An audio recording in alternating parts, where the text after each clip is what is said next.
영과 육이 동시에 축복받는 길이 있나요? 영과 육이 동시에 축복받는 길이 있나요? 라는 제목으로 하나님 말씀 증거하도록 하겠습니다. 오늘 주제는 이겁니다. 신앙생활 어떻게 할 것인가?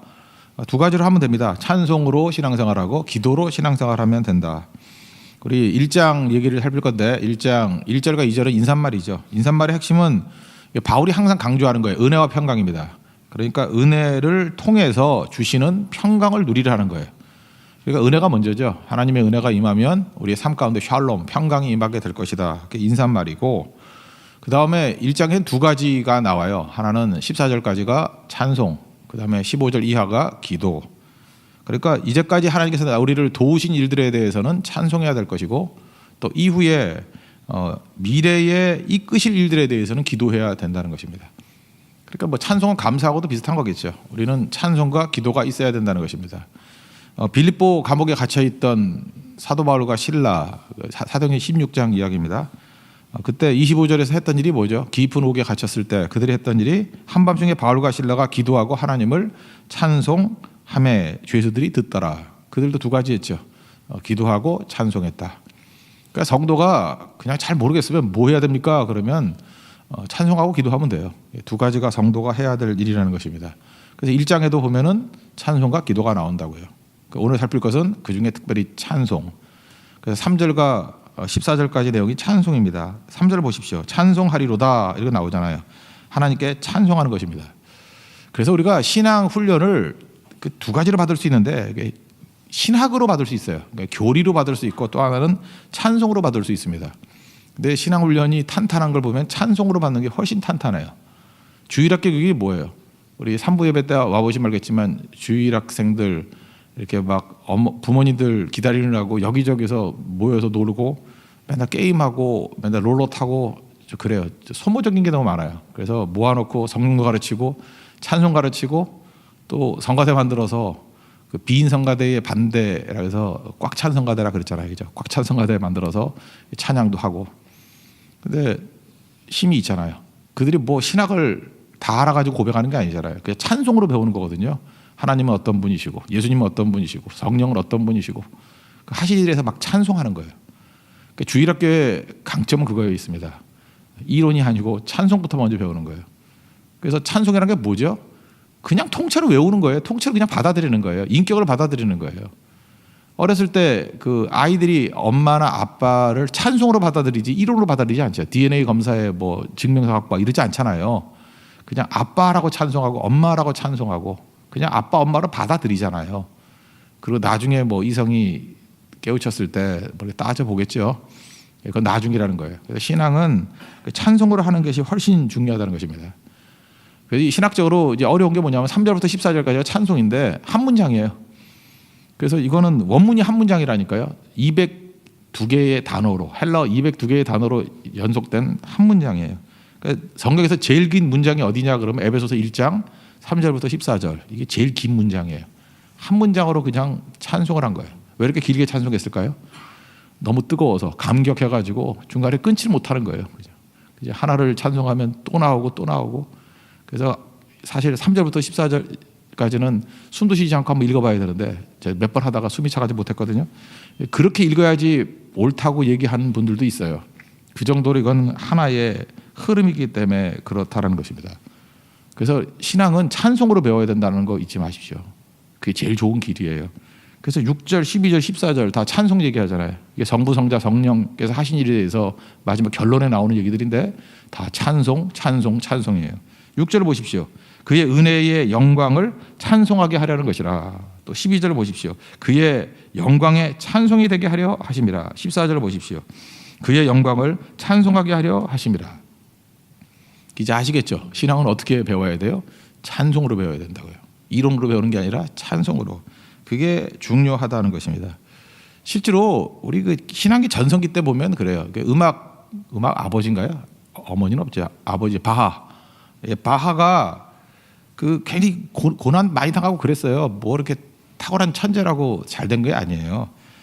칸타타도 만들고 오라토리오도 만들고 했는데 그 바하가 그 작곡하고 난 다음에 맨 뒤에는 그 SDG라고 써놔요. 라틴어인데 솔리 데오 그라시아, 솔리 S, 데오 하나님이죠. 오직 하나님, 디 데오. 그다음에 그라시아, 오직 하나님께 영광을, 글로리아, 그죠? 그게 그래서 끝에 SDG 써놓은 거 이건 바하 거다고 말해도 틀리지 않아요. 그는요 찬송으로 접근한 거예요. 그래서 사실은 많은 신학자보다도 이 바하의 찬양을 통해서 더 많은 사람을 영접했다 그런 얘기도 있어요. 근데 헷갈리는 게 뭐냐면 핸델도 거의 동시대 사람인데 핸델도 그 똑같았던 것 같아요. SDG라고 써 있어요. 그래서 둘이 헷갈리잖아요. 어떤 게 바하 건지 어떤 게 핸델 건지. 핸델이 아마 늦게 깨우쳤던 것 같아. 그래서 자존심이 상했는지. 핸델은 이제 후기부터는 INJ로 써 있어요. In the name of Jesus. 그렇게 바뀌어 있어요. 초창기 때 보면은 핸델이나 바하나 똑같아요. 이 두 사람 다 마음속에 있는 게 무엇입니까? 뭐 음악을 해가지고 유명해지겠다 그런 것도 있지만 더 큰 게 뭐였냐면 찬송하는 자였어요. 하나님을 찬미하는 거. 그래서 교회 안에서 사실 이게 찬송 인도하는 건 영적인 파워가 있는 사람들이 찬송 인도를 해야 되고요. 그다음 뭘 알아야 돼요. 그래서 하나님에 대한 고백으로 찬송이 나와야 되고 그 고백에 찬송이 있으면은 참 묘합니다. 찬송을요 어떤 때는 그 반복해서 막 부르잖아요. 부르면 그 찬송이 일을 해요. 찬송이 일을 해가지고 믿음이 없던 사람이 자기 속을 녹여 들어가면서 믿음이 생긴다고요. 이게 보통 주일학교 믿음이라 그러는데 나이 들어도 좀 똑같다고 생각합니다. 찬송에 파워가 없으니까 그런 거지. 찬송하면은 이 말도 안 되는 것 같이 보이는 것들이 계속 찬송하다 보면 그렇지 내 속에서 불을 붙이고 믿어지게 돼요. 그래서 그 찬송으로 믿는 방법이다. 에베소 1장의 방법이라는 것입니다. 그 3절부터 성부, 성자, 성령에 대한 이제 찬송이 쭉 나오는데 성부, 성자, 성령께서 하신 일, 성부 하나님이 하신 일은 과거일 거고 주로 그다음에 성자 예수님이 하신 게 지금의 속죄니까 현재일 거고 성령은 주로 미래예요. 우리 지금뿐만 아니라 미래에 대해서 우리의 모든 것들을 이끌어 주신다라는 것입니다. 그런 걸 얘기하죠. 그러니까 여기서 성부 하나님께서 하신 일이 뭐냐면 신령한 복을 모든 신령한 복을 주신다 그랬죠. 그러니까 하나님께서 우리에게 저기 두 가지를 나와요. 하나님은 복 주시는 분이고 우리를 예정하신 분이라는 거예요. 그게 에베소에 나오는 성부 하나님이 하신 일이에요. 그러니까 복은 하나님께서 내려오는 거예요. 그래서 이렇게 생각하면 되죠. 신약에서 나오는 은혜라는 단어 이해가 잘 안 되면은 구약에 있는 복을 집어넣으면 거의 같은 뜻이에요. 복과 은혜는 하늘로부터 내려오는 것이고 하나님이 주시는 것이고 내 공로나 노력하고 관계가 없는 거예요. 값없이 주시는 거예요. 그러니까 은혜죠. 은혜나 복은 똑같은 거예요. 그래서 구약에 복이 잘 이해가 안 되면 은혜라는 단어를 집어넣으면 거의 다 이해가 되고 신약에는 복이라고 이렇게 치환을 시키면은 같은 뜻이다 이렇게 말할 수 있다는 것입니다. 하나님이 복 주시는 분이라는 건 뭐예요? 하나님이 은혜 주시는 분이라는 거예요. 그러니까 우리의 구원의 주도권은 하나님께 있다라는 것입니다. 그러면 하나님께서 누구에게 복을 주시느냐? 누구에게? 아무나 복 주시는 게 아니잖아요. 복 주시는 근거가 있는데 그게 이제 바울 신학에서 되게 중요한 거예요. 그리스도 안에서. 그게 헬라어로는 엔 크리스토스인데 in Christ, 그리스도 안에. 그리스도 안에 있으면 그리스도 안에. 이게 에베소서에 그리스도 안에라는 말이 9번 나와요. 그리고 좀 응용까지 해가지고 뭐 주 안에 이런 식으로 응용까지 한 것까지 따진다면 34번 나와요. 그리고 6장밖에 되지 않는데 엔 크리스토스, 그리스도 안에라는 표현이 43번 나옵니다. 그러니까 우리가 하나님의 복과 은혜를 받는 방법이 뭐예요? 하나님의 복과 은혜를 받는 방법이 내가 힘쓰고 애쓰고 노력한다고 되는 거 아니고 그리스도 안에만 머물러 있으면 그냥 복이 임한다는 거예요. 그래서 기독교의 싸움은요, 복 받는 싸움이 아니라 그리스도 안에 머무르는 싸움이에요. 예수님 표현에 의하면은 포도나무 가지에 붙어 있는 싸움이죠. 붙어만 있으면 복 받는다는 거예요. 내가 아무리 뭐 험한 거 가지고 난리친다고 받는 게 아니고 그리스도 안에 있으면 된다고요. 그럼 그리스도 안에 있는 거와 반대되는 게 뭐죠? 원래 아담 안에 있었어요. 아담 안에 있었기 때문에 범죄했고 아담 안에 있었기 때문에 불순종했고 아담 안에 있었기 때문에 우리는 죽음을 맛보게 되었고 아담 안에 있었기 때문에 우리 원죄 안에 놓여 있는 거예요. 그러니까 아담 안에 놓여 있으면 안 돼요. 아담 안에 있던 우리가 그리스도 안으로 옮겨간 거예요. 그래서 그리스도 안에서 우리가 용서가 있게 되고 그리스도 안에서 하나님의 자녀가 되는 권세를 얻게 되고 그리스도 안에서 우리는 생명을 얻게 된다는 것입니다. 그러니까 이 성부 하나님에게서 우리가 복 받아야 되고 은혜 받아야 된다는 것에서 꼭 붙들어야 될 게 뭐냐면 그 복 받는 길이 뭡니까? 그러면 그리스도 안에 이게 정답이에요. 그거 꼭 붙들어야 돼요. 내가 잘 사는 길이 뭐예요? 그리스도 안에. 근데 이 바보들은요, 그리스도 안에 머무를 생각은 안 하고 어디 세상에 나가가지고 무슨 삽질하려고 그래요. 뭐 열심히 뛴다 그러고, 뭐 머리 싸매고, 무슨 스펙 쌓는다 그러고. 그 탕자죠. 그러니까. 나가지고 백날 해봐요. 그거 깡통 차고 돌아오는 거지. 분명히 얘기했잖아요. 하나님 복 없이는 살 수 없다니까요. 하나님이 신령한 복이 누구에게 지었느냐? 그리스도 안에. 아담 안에서 별짓 다 해봐야 망해요. 우리는 소망이 없다고요. 우리는 노력과 공로로 되는 게 아니라니까. 그리스도 안에 있으면, 예수님께 붙어 있으면, 그러면 모든 예비된 것들을 다 주신다는 것입니다. 그래서 하나님은 복 주시는 분으로 나와 있고, 또 하나는 이거는 찬송으로밖에 이해를 못해요. 택하시고, 그러니까 선택과 예정이라 그러는데, 뭐 선택과 예정은 하나님이 하신 거예요. 이거 논리로 따져서 인간이 이해가 됩니까? 4절 보세요. 창세 전에, 그러니까 시간이 있기 전이죠. 창세 전에 우리를 택하셨대요. 그리스도 안에서, 보세요. 그리스도 안에 놓여 있는 자들에게 택하심을 줬대. 이건 시간적으로 이해를 못해요. 거룩하고 흠이 없게 하시려고. 이거는 제물을 드릴 때 쓰는 표현이거든요. 그러니까 로마서 12장의 표현에 보면 우리가 거룩한 산제물이 된 거죠. 우리를 그리스도 안에 있으면 거룩한 산제물로 우리를 받으시고 우리를 건져 주신다는 거예요. 그래서 제가 볼 때 교회가 해야 될, 여러분 찬송가 이렇게 쭉 보세요. 찬송가 보면 앞부분에 뭐 1장부터 뭐 한 100장 넘게까지 계속 뭐가 나와요? 성부 하나님 찬송하는 얘기가 막 쭉 나와요. 이게 참 의미가 있습니다. 그래서 우리가 교회는 성가사라든지 뭐 이런 사람이 있어가지고 찬송을 좀 균형 있게 불러줘야 돼요. 우리가 약간 균형이 없는데 균형 있게 불러줘서 그 앞부분에 성부 하나님을 이해하기 위해서 제일 중요한 건 성부 하나님에 대한 묘사를 계속 찬송하는 거예요. 참 묘해요. 하나님을 찬송하면요 이해가 돼요. 제가 이제까지 목회해 보니까 그래요. 이건 뭐 설명보다도 하나님을 찬송하는 가운데 하나님이 느껴지고 이해가 돼요. 하나님에 대한 이해가 제일 높은 교회들의 특징이 뭐냐? 하나님을 찬송하는 교회예요. 찬송하는 거예요. 찬송하면은 하나님의 예정과 선택 이런 것들 다 이해가 돼요. 신비기 때문에 그렇습니다. 칼빈도 그런 얘기를 했어요. 존 칼빈도 하나님은 논증하거나 또는 이상이라 그러죠. 아이디얼. 이상으로 이해되는 게 아니다. 그런 표현을 이렇게 선포하는 거다. 그런데 선포가 뭐예요? 그게 찬송이지. 선포하고 찬송하는 걸 통해서 알게 된다. 이렇게 얘기했어요. 왜냐하면 신비기 때문에. 그래서 그 5절, 9절, 11절도 다 예정에 관한 얘기를 찬송의 형태로 나와 있어요. 그 이쁘신 뜻대로 우리를 예정하사. 그 다음에 9절도 보니까 뒷부분에 보세요. 때가 찬 경륜을 위하여 예정하신 것이니 11절도 그 계획을 따라 우리가 예정을 입어 그 안에서 기업이 되었으니 이거 사실 설명한다고 이해가 되는 거 아니거든요. 근데 이 얘기들을 쭉 해놓으면서 초대교회가 했던 일이 뭐냐면 이걸 갖다가 드립다 찬송했어요. 알고 찬송한 게 아니라 이 말씀을 그대로 외우면서 그냥 찬송했어요. 하나님이 우리를 선택하셨습니다. 우리를 예정하셨습니다. 그 하나님을 찬송합니다. 찬송합니다. 찬송합니다. 그때부터 파워가 나오는 거예요. 그 유교에서도 비슷한 거 있죠. 독소 백편 의자연이라고.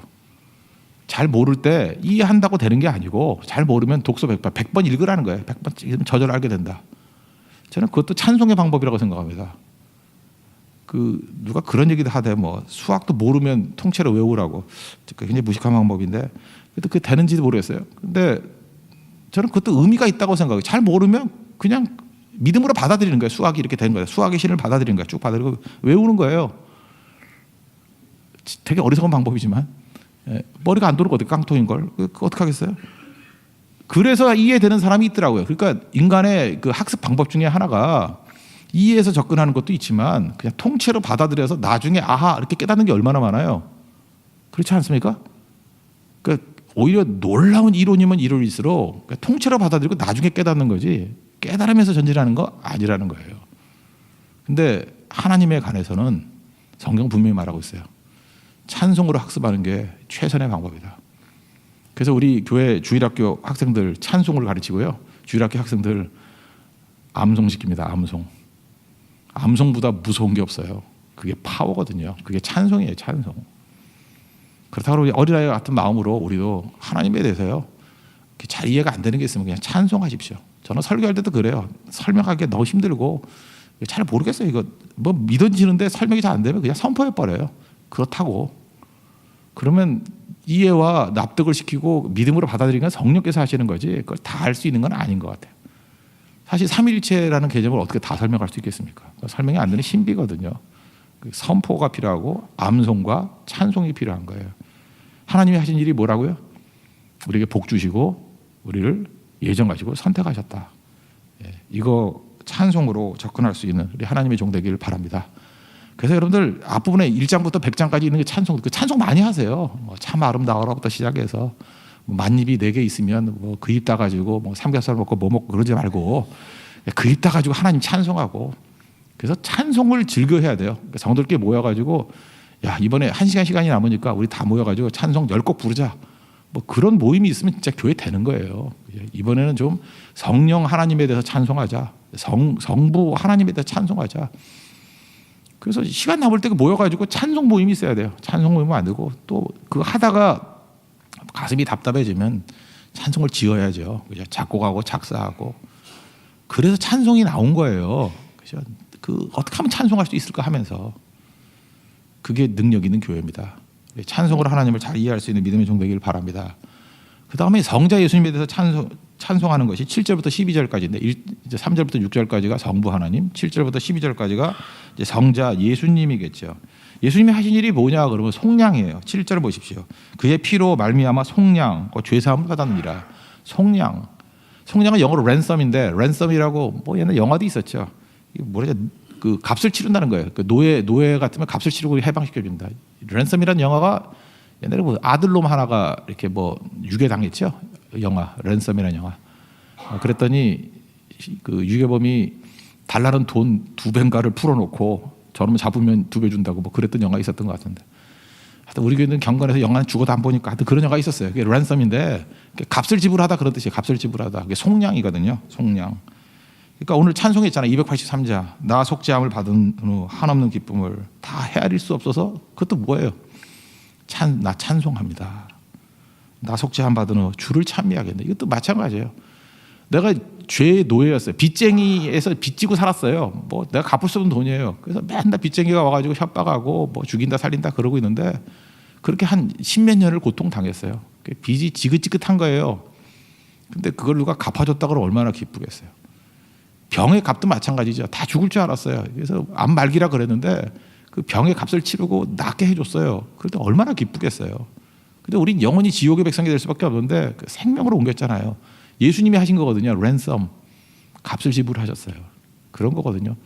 이거 진짜로 가슴에 와닿는다 그러면 이건 찬송 안 할 수가 없죠. 날마다 자랑이 예수님 자랑하고 예수님 영광 돌리고 그거 하겠죠.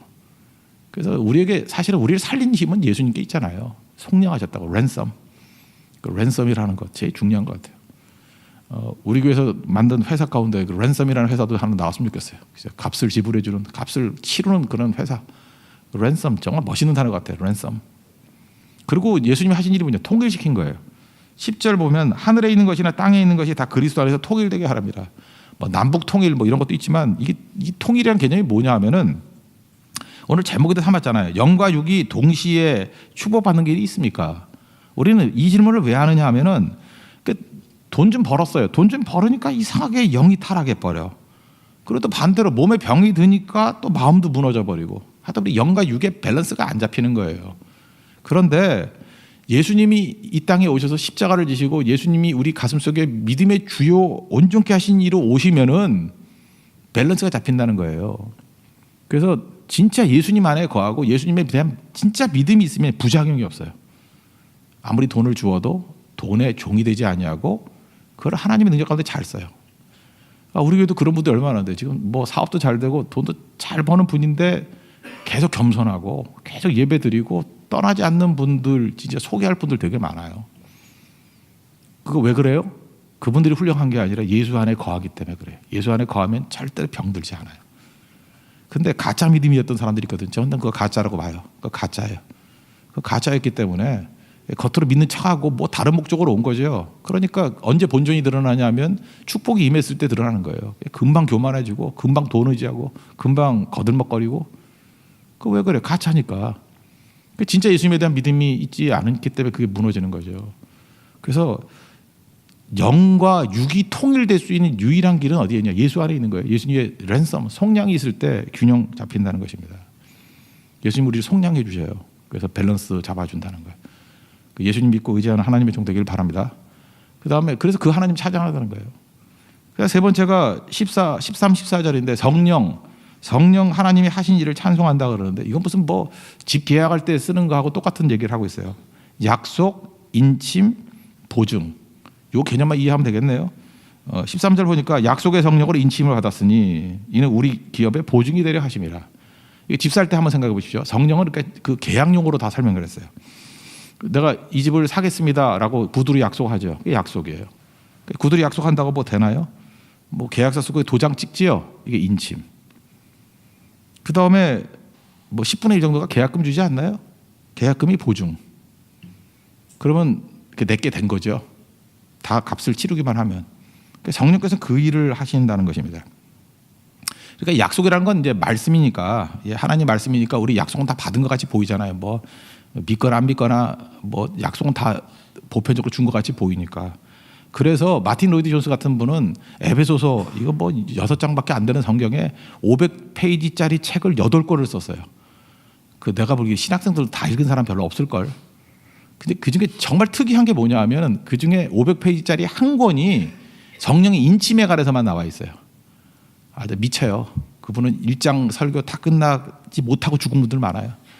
그 1장도 다 읽기 힘들어. 그래서 3장쯤 가니까 천국 가가지고 4장 언제 읽어 그랬더니 천국 왔잖아 그래서 끝나버리고 한데 하여튼 그런 분이거든요. 그 인침이 중요한데 인침에 대해서 제가 요약을 해드릴게요. 인침이 뭐냐면 이거는 우리가 예수를 믿고 난 다음에 오는 뜨거움, 체험 이런 걸 인침이라고 이해한 것 같아요. 거기 예를 하나 든다 그러면 이제 감리교에 그 존 웨슬리가 있지 않습니까? 그 올더스 게이트의 사건이라 그러죠. 회심 사건. 그 전에도 하나님을 믿었지요. 왜 예수님 믿고 안 믿었겠습니까? 믿고 우리 같이 똑같은 신자들이에요. 이렇게 신자들 잘 믿고 있었는데 올더스 게이트 거기 사건에서 갑자기 감동이 오고 마음에 뜨거움이 오고 그리스도를 신뢰하게 되고 죄에 대해서 철저히 회개하게 되고 그 다음에 죄와 사망의 권세에서 해방되고 구원받았다라는 뜨거운 확신이 왔어요. 어저께 간증했던 윤석기 형제 같은 느낌이에요. 뭐 이번 선교를 갔더니 네팔 11차 네팔 선교에서 막 뜨거움이 밀려왔어요 하는 거. 그게 인침이래요. 그러니까 인침은 느끼는 거예요. 내가 체험적으로 팍 느끼는 거예요. 약속이 있는데 인침이 팍 느끼는 거. 그래서 저 오순절 계통의 교회에서는 인침을 무지 강조해요. 인침. 이걸 뭐 세컨 블레싱이라고 표현하는 경우도 있고 하여튼 성령의 인침 뭐 내가 팍 느껴야 된다는 거예요. 막 뜨거워지고 뭐 뜨거워 불로 뭐 이런 거 있잖아요. 찬송 뭐 그죠? 뭐 뜨거운 거서 막 단추 풀고 막 그러잖아요. 그죠? 뭐 그런 거예요. 그 인침이랑 인침. 약속 다음에 인침. 성령이 하신 일이라는 거예요. 보증은 뭐죠? 미래적인 거예요. 그 계약하고 난 다음에는 미래는 어떻게 될지 모르잖아요.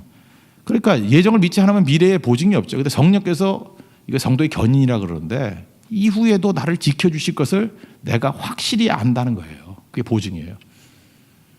그 계약 쓰고 난 다음에 다 값을 안 치러도 그 집이 내 집이라 그러잖아요. 왜냐하면 나머지만 치르면 분명히 내 집 되니까.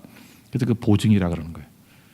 그래서 마틴 로이드 존스는 이 세 가지 약속, 인침, 보증 중에서 사실은 느끼거나 안 느끼거나 보증은 되는 거래요. 그래서 제일 강조하는 걸 인침을 강조했어요. 인침. 책 한 권이라니까 500페이지. 그러니까 이 뜨거운 하나님의 체험. 이게 있으면은 뭐 약속은 당연히 이루어진 거고 보증도 저절로 이루어지는 거라는 거예요. 그죠? 저절로. 그래서 세 가지로 묘사한 걸 한 가지로 그냥 팍 때린 거죠. 인침이 중요하다. 다 중요해요. 어쨌든 그 하나님을 찬송하자고요. 그죠? 그런데 저는 예수 믿고 난 다음에 별로 뜨거움이 없었는데요. 그럼 어떡하죠? 여름 성경 가요. 그럼 무지 뜨거울 거니까. 다시 뜨거워질 테니까. 예, 그래서 그 하나님을 찬송하는 거예요. 찬송하는 거. 그래서 에베소 1장에 나오는 것은 삼위일체 하나님을 찬송하는 내용이다. 우리 찬송을 통해서 믿음이 자라고 더 풍성해질 수 있는 우리 하나님의 거룩한 종 되기를 축원합니다. 예, 모두 자리에서 일어나겠습니다. 283장 우리 나속죄함을 받은 후 다시 한번 우리 찬양합시다. 283장입니다.